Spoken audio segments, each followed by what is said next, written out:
Hey, hi everyone and welcome to another new vlog. তো কি ভাবছো যে আমি কোথায় যাচ্ছি?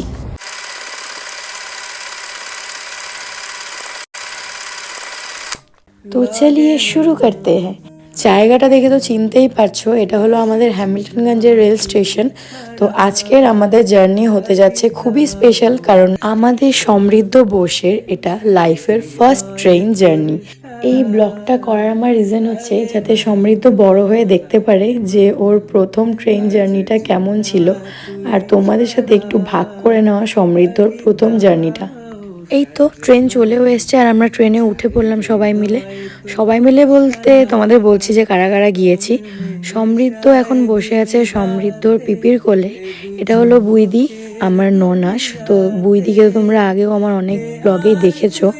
তো আমরা যাচ্ছি কয়েকজন মিলে। সুমন যাচ্ছে না আমাদের সাথে, ও তো বারবার করে ফোন করছিল যে ওর ভালো লাগছে না পুচকুকে ছাড়া। তো চলো দেখাচ্ছি কারা কারা যাচ্ছি।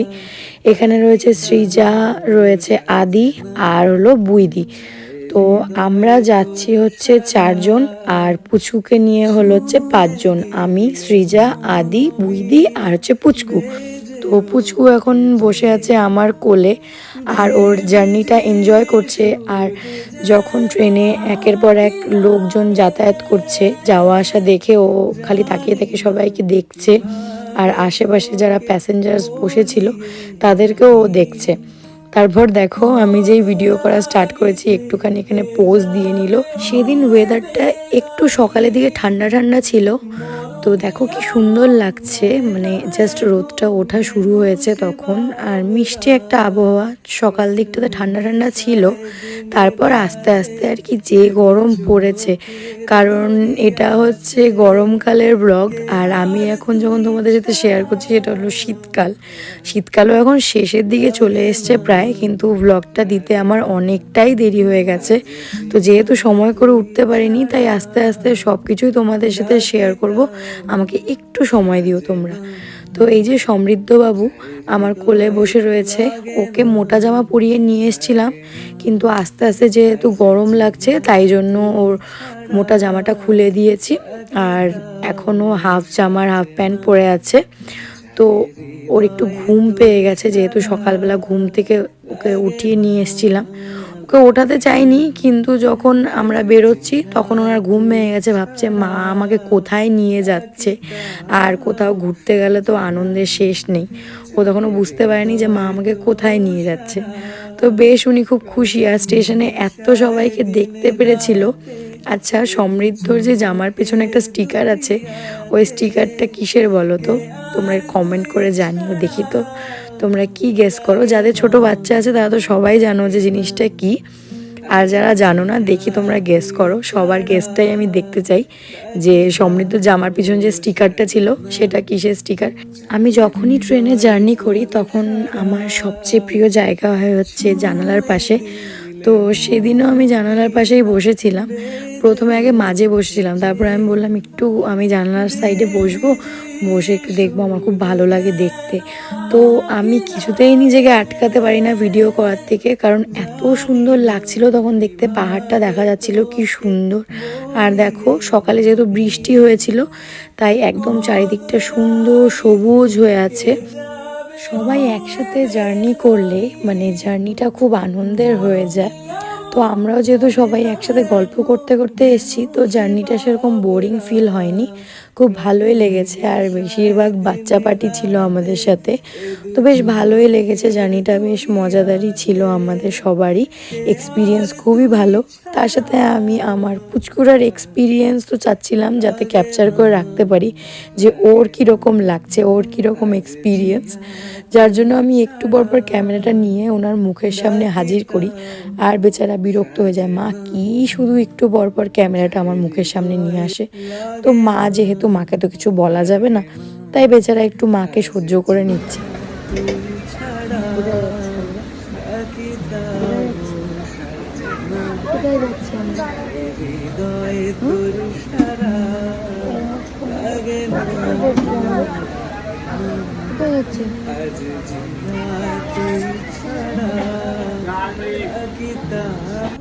আদি, সৃজা আর বুইদি তখন ঘুমে একদম মত্ত, শুধু জেগে আছি আমি আর আমার পুত্র।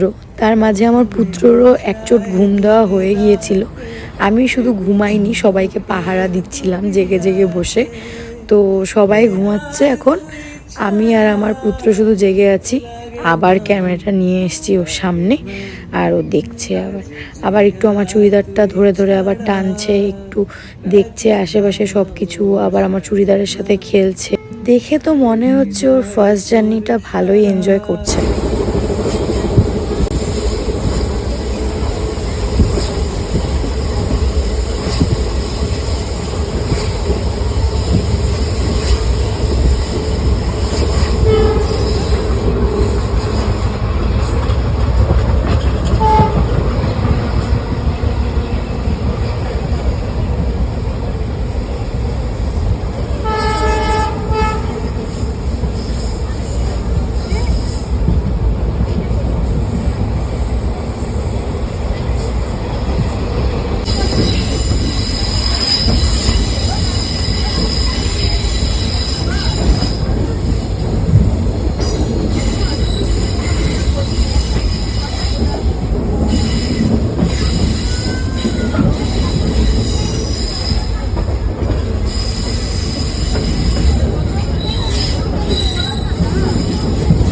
আমরা এখন আমাদের ডেস্টিনেশনের খুব কাছাকাছি চলে এসেছি, আর কিছুক্ষণের মধ্যেই আমরা নেমে যাব শিলিগুড়ি জাংশনে। আমরা শিলিগুড়ি জাংশনে নামবো, আর এটাই লাস্ট স্টপেজ। তো আমি লাস্ট একটু ভিডিও করে নিচ্ছি, কারণ নামার সময় তো ভিডিও করতে পারবো না, তাই একটু ভিডিও করে নিলাম সমৃদ্ধর এক্সপ্রেশন দেখার জন্য, সেটাই ক্যাপচার করার ছিল। তো চলো ট্রেন থেকে নামা যাক। এই তো আমরা নেমে গেছি শিলিগুড়ি জাংশনে, আর সুমন আমাদের জন্য একটা টোটো পাঠিয়েছিল বুক করে, তো সেটাতে করেই আমরা এখন যাচ্ছি দিদির বাড়িতে। তো দিদির বাড়িতে গিয়ে আমার সেরকম কোনো ক্লিপিংস নেওয়া হয়নি, কারণ পুচকুকে খাওয়ানো ছিল, স্নান টান করানো ছিল, সমস্ত কাজের ফাঁকে আমার আর ভিডিও নেওয়া হয়নি। আজকে ছিল 14 আগস্ট, আর কালকে হলো 15ই আগস্ট, রবের জন্মদিন। তো রবের জন্মদিনের আগের দিন আমাদের ব্রহ্মকুমারীতে ভোগ দেওয়ার কথা ছিল, তো সেখানেই আমরা যাচ্ছি। এখানে রব আর আদিকে তো তোমরা দেখলেই, আর এই পাশে বসেছিলাম আমি আর সৃজা। যেহেতু ওখানে ভোগ দেওয়া হবে রবের জন্য, তাই ছোটদি বড়দি ওখানে আগের থেকেই ছিল। তো এখানে আমাদের যে গীতা পাঠশালা, মানে ব্রহ্মকুমারী যে গীতা পাঠশালা, ওইখানকার দিদি এখানে রবের সাথে কেক কাটিং করছে, আর সাথে রয়েছে বড়দি। তো এখানে হচ্ছে রবের কেক কাটিং সেরিমনি, এরপর হবে আমাদের দুই খুদের ওয়েলকাম সেরিমনি। তো ওই দিন সমৃদ্ধ আর রিধির জন্য ভোগ দেওয়া হয়েছিল। তো প্রথমে সমৃদ্ধকে আর সমৃদ্ধর মাকে ওয়েলকাম করা হয়েছে, দেন সমৃদ্ধর পিপি আর সমৃদ্ধর বুনুকেও ওয়েলকাম করে নেওয়া হলো। দিদি আমাদের সবাইকে খুব সুন্দর করে ওয়েলকাম করলো। আর দেখো ফার্স্টে হয়েছিল রবের কেক কাটিং সেরিমনি, আর আমাদের এই দুই খুদের এই প্রথম ব্রহ্মকুমারীর সেন্টারে আসা হলো, তাই তাদের জন্য ছিল এই স্পেশাল ট্রিটমেন্টটা আর কি।